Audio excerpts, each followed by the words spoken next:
one. Listen to the OG in the room, people. Oh my. My vision good. Your life changed. Your vision blurry. Your vision blurry. Hold on.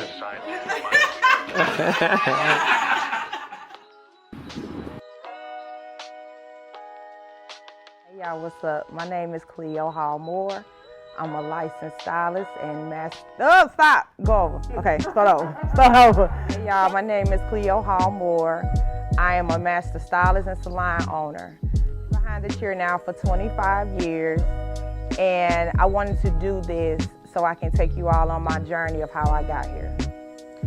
So some of the salons that helped me get my start and helped me grow in my career was Exquisite Blackness, then Studio 23, Flawless Styles, and currently the Glam Experience. So my journey started when I was 10 years old, and I had a neighbor on my street who was a hairstylist, and she did hair out of her home. Me and her daughter were friends, and instead of me going down to play with her daughter, I would go down and watch her do hair. And while I was watching her, she would like pour into me. She would talk to me about life, and I would watch her interact with her clients. And every hairstyle that she did, I would go home and imitate it on my baby dolls. So I knew early as a child that I had a gift for doing hair. I grew up doing my own hair, doing all my friends' hair in the neighborhood, and then started doing people hair from school. And once I graduated high school, I had a dream of being a salon owner and having a salon, but my mother wasn't on the same page with me. She definitely did not want me to do hair, and not in a mean way. It was more like, no, I want you to go to college, I want you to get a degree, and I want you to be successful. So I went to college, and I did a year, and I realized that just wasn't for me. So what I did was I came back home. I said, Mama, I want to go to beauty school. I want to go get my license, and I want to be a hairstylist. Even though she was kind of not on board with the whole process, she supported me, and I went and enrolled in beauty school, and that's where my journey began.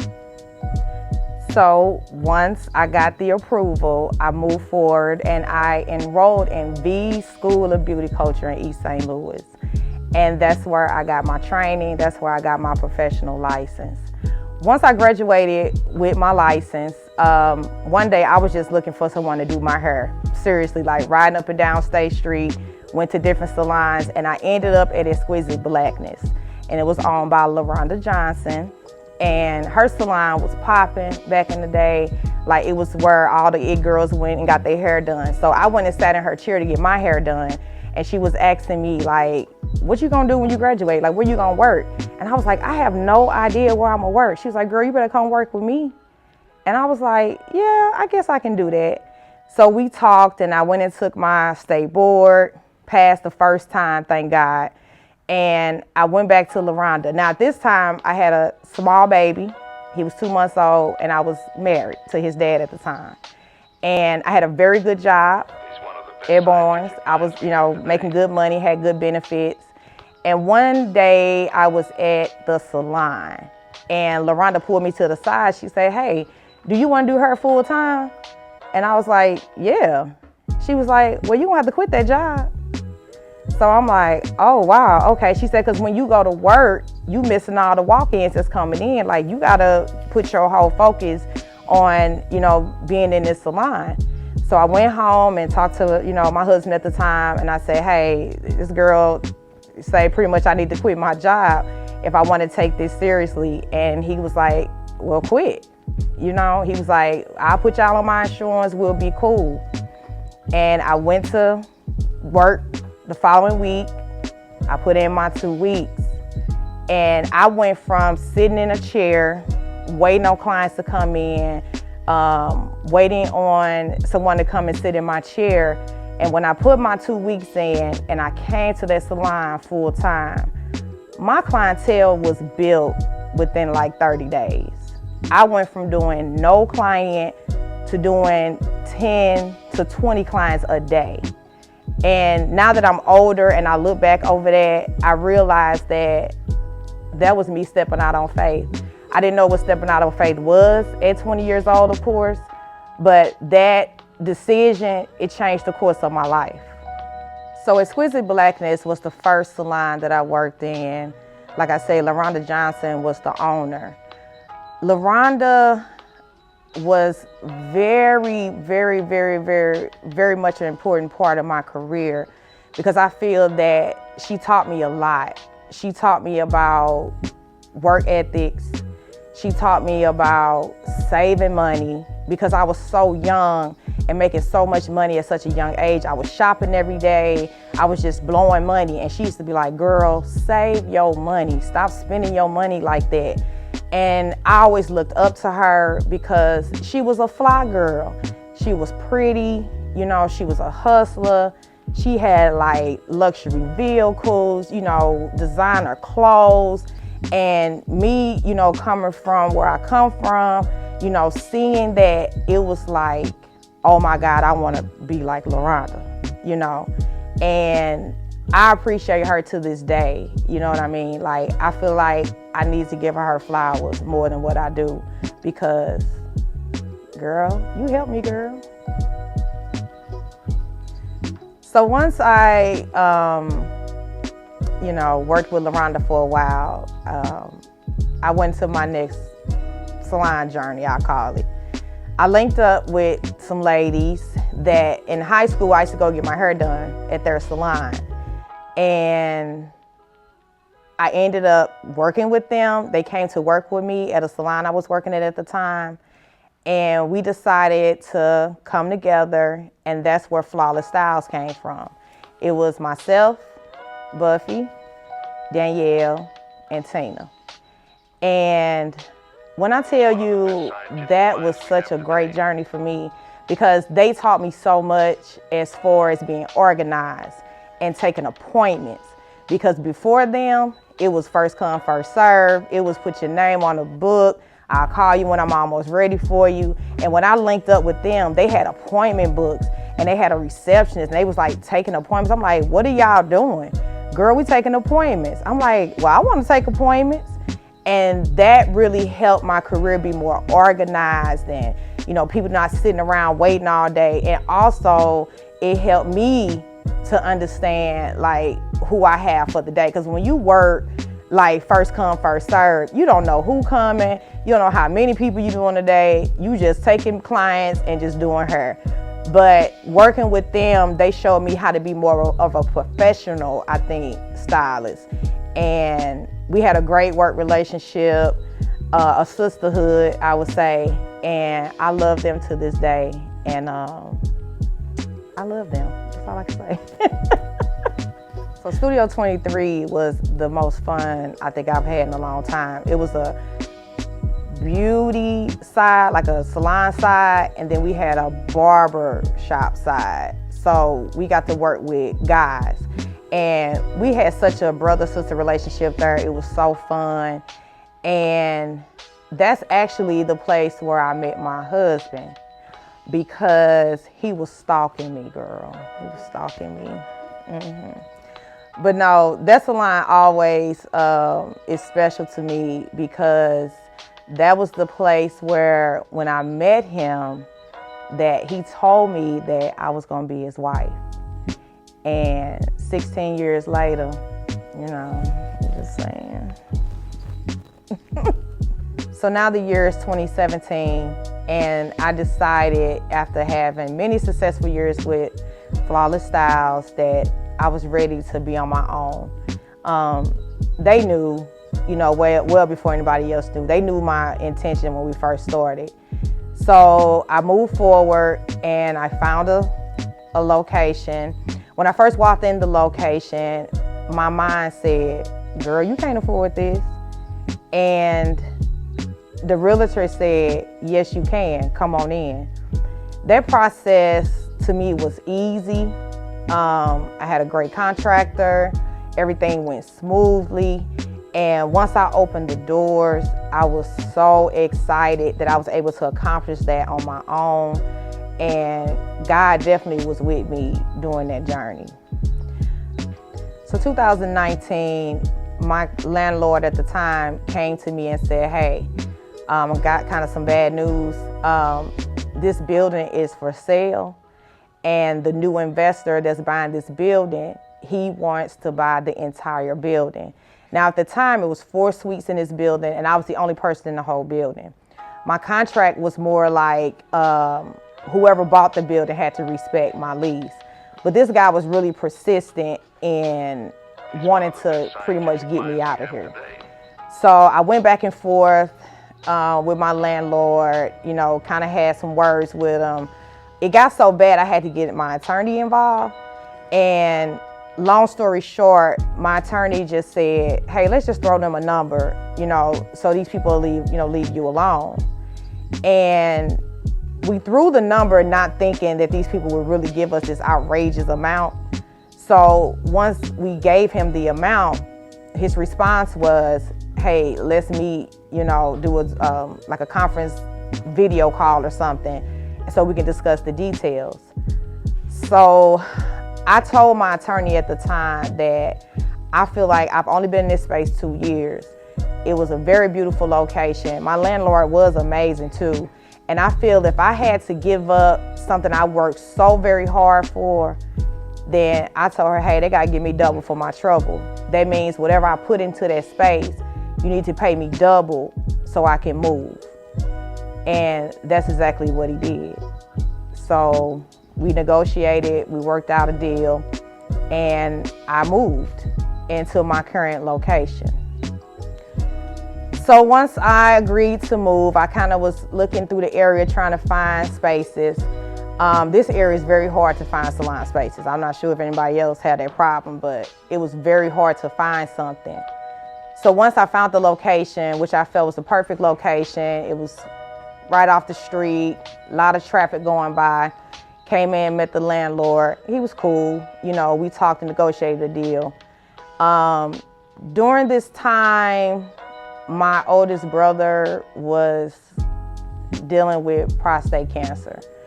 So in December of 2019, my brother was given 2 months to live.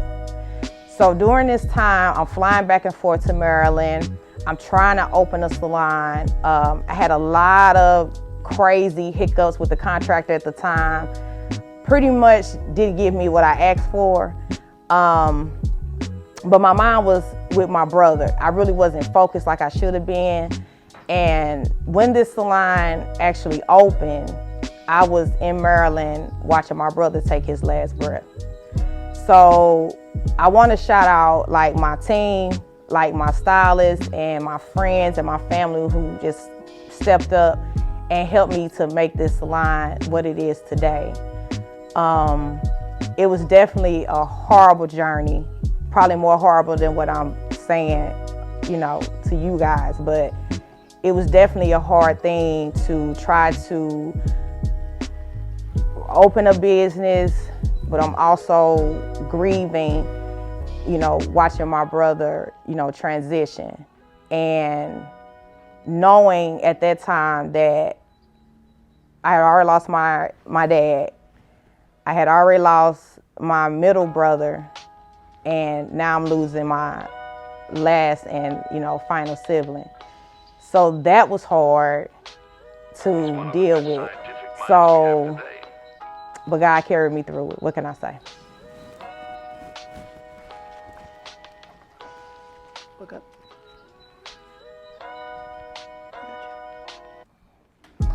So once my brother transitioned, I had to come back home. This was like the first week of March of 2020. I remember flying back home with me and my mom, and we was at the airport, and I saw a lady who was like getting on the plane with us, and she had a mask on. And we looking at her like, what's wrong with this lady? Like, everybody looking at her like she crazy. Now, we had heard about COVID, but, you know, it wasn't really like a thing, I guess, at the time. So that was kind of strange. So once I flew back home, a lot of people asked me, are you gonna take off a little bit, or are you gonna go to work? I said, no, I'm going to work, because work was my peace. Doing hair and talking to my clients, it was helping me with my grieving process. So no, I'm gonna go where I'm gonna find some peace at. And when I get home at night, I deal with that then. But during the day, that was like the highlight of my day. And little did we know, like a week maybe after I got home, that's when the world like stopped. Like they shut everything down. So I had to pretty much go home and deal with that grief. The same grief I was running from, I had to go home and deal with it. Like for real by myself in my head, right? I gotta deal with this. So not only am I losing income because I didn't work for 2.5 months, now I gotta deal with these, these big losses that I had.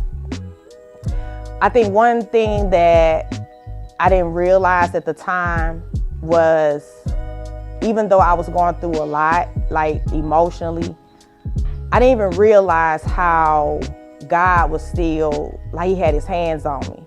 Because first of all, I didn't work for 2.5 months and I never lost income. I never went without anything. The blessing of the landlord selling the building actually is what helped me to get through COVID. Because even though we didn't know COVID was coming, God knew it was coming. So I feel like he covered me and I feel like he provided for me to make sure we was good while my salon was closed. So I never had lack and I never went without. And that's something I didn't think about until after I came out of that man, God, if you would take care of me when I'm not doing no her, what you would do when I'm working every day. Okay, January 2023. That's the time where I made the decision that I was going to be more consistent about posting my work. I used to post here and there, but it was never like consistent. I really wanted to see if I could reach people beyond this area, where would it take my content and who would recognize it. So one day I got an inbox from a stylist in St. Louis. Her name is Marie Simone. And she informed me that she was putting together a hairstyling team for New York Fashion Week. And she would love for me to be a part of it. Of course, I was like, huh? And I'm like, how did this lady, how did she know who I am? And once I accepted, of course, I said yes. Then I realized, was like, well, she saw you because you was being consistent posting your work. And that's why it's important for beauty professionals to post, because you never know what opportunity is out there for you. You never know who is watching. So because I was consistent and posting my work like I was, I got her attention. So just think, if I never posted my work, I would never went to Fashion Week. And to this day, I've went twice and looking forward to going again next year. Fun facts. I got a couple.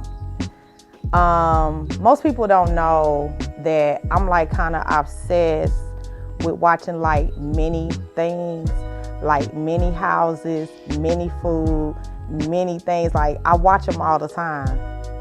One thing I've never seen is a mini salon. That would be dope. Another fun fact, I'm extremely shy around people I don't know. And sometimes you can probably be mistaken as, I don't know, but I'm crazy shy. I don't know, some people find it hard to believe. I don't know why, but I am. Another fun fact would be, I love to shop. I love clothes. I love watching anything concerning home decor. I love home decor. And what else? I love to learn. I do. I love to learn new things. I'm always studying my craft till this day. Like I'm always trying to take classes, and I'm on my phone all the time trying to find new hair, techniques, new products. Like I love stuff like that. So what has kept me successful for 25 years? I think the number one thing that's kept me successful is because I'm consistent. Consistent looks like where you're supposed to be when your client comes. They don't have to look for you. They don't have to hunt you down. Very consistent, very respectful of people's time. I think as I grew through my hair journey, I would talk to my clients and my clients will let me know what they like and what they didn't like. So a lot of times I would listen to people and I would listen to the things they do not like, and I always did the opposite. So if a person said, oh, I hate being in a salon for 4 and 5 hours. So my goal was to make sure that client never sat in a salon for 4 or 5 hours. Or if a client say, oh, I just can't stand when the stylist is on her phone while I'm getting my hair done. What I would do is make sure I'm not on the phone while my client is being serviced. So really my clients really helped me to be successful because I would listen to their grievances, even if people come from other, other places and I would hear their stories. They helped me grow as a stylist because I never wanted to be the stylist that everybody was talking about. And you have to be respectful to your clients. You got to be courteous. You got to have compassion, and you just have to be professional. It's not easy because everybody is not nice and everybody does not care that you might have a life of things you have to do, but you have a brand.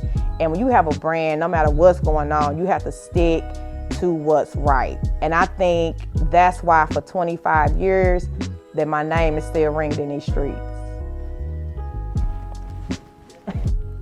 The advice I would give to my younger self, I think the first thing I would say is, girl, they lied. They lied. They lied when they told you to dim your light. They lied when they told you not to be your true self. You gonna go through some stuff. You're gonna go through some stuff. It's gonna be hurtful. Some people gonna betray you. Some people gonna lie on you. Some people are gonna try to cause your downfall. But in the end, it's all gonna work out. Don't worry about it. Keep pushing, keep going. Because God, He's with you. He's always gonna be with you, and He'll never leave you. Don't be fearful. Live your true self. And as long as you're doing what God put you here to do, you ain't got nothing to worry about. So I really want to take this time to thank each and every person that was important and involved in any way of making my 25 years a success. I've been working so hard so long, I never even realized like 25 years went by like that. And I think because I was working, I didn't realize just how blessed I guess I really was. And to still be relevant, to still have income, to still have clients, and to still be in business after so long. So I really just want to thank my clients. I want to thank my family, my friends, other hairstylists that's poured into me, and just anyone who's ever walked through these doors, because I couldn't do it without y'all, for real. And what's next for the Glamour Experience?